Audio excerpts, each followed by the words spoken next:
السلام علیکم ورحمۃ اللہ وبرکاتہ۔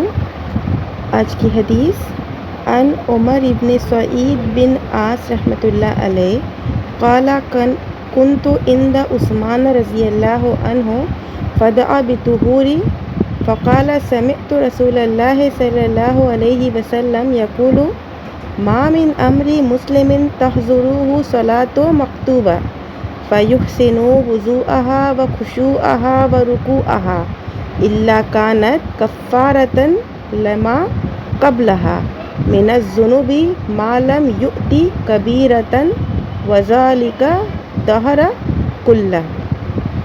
صحیح مسلم کتاب الطہارہ باب فضل الوضوء والصلاة عقیبہ۔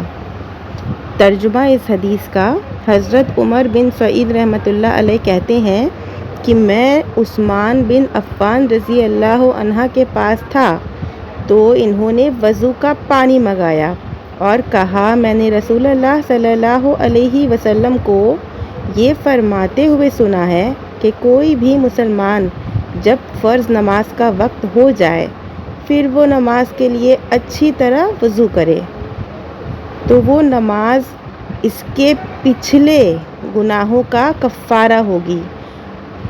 جب نماز کا وقت ہو جائے تو نماز کے لیے اچھی طرح وضو کرے، اچھی طرح خشوع و خضوع کے ساتھ۔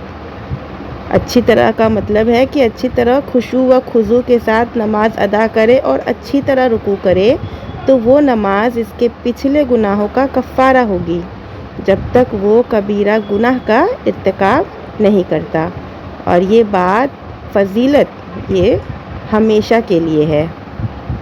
فوائد اس حدیث کے، وضو کا طریقہ سکھانا چاہیے، حضرت عثمان رضی اللہ تعالی عنہ کی سادگی کا تواضع کا ثبوت کہ آپ خلیفہ ہونے کے باوجود بھی عام لوگوں کے ساتھ بیٹھ کر وضو کا طریقہ سکھا رہے ہیں۔ نماز کے لیے وضو کرنا چاہیے، وضو مکمل اچھی طرح کرنا چاہیے، نماز خشوع و خضوع کے ساتھ پڑھنا چاہیے، رکوع و سجود اچھی طرح کرنا چاہیے۔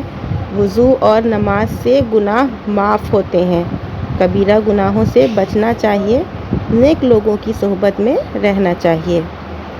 اور ایسی ہی حدیثوں کو سننے کے لیے please do like share and subscribe my channel. And اگر آپ فیس بک پر سن رہے ہیں تو پلیز فالو مائی پیج۔ مجھے کمنٹ میں بتائیے کہ آپ کہاں سے میرا ویڈیو سن رہے ہیں۔ Thanks for watching, don't forget to subscribe. وعلیکم السلام ورحمۃ اللہ وبرکاتہ۔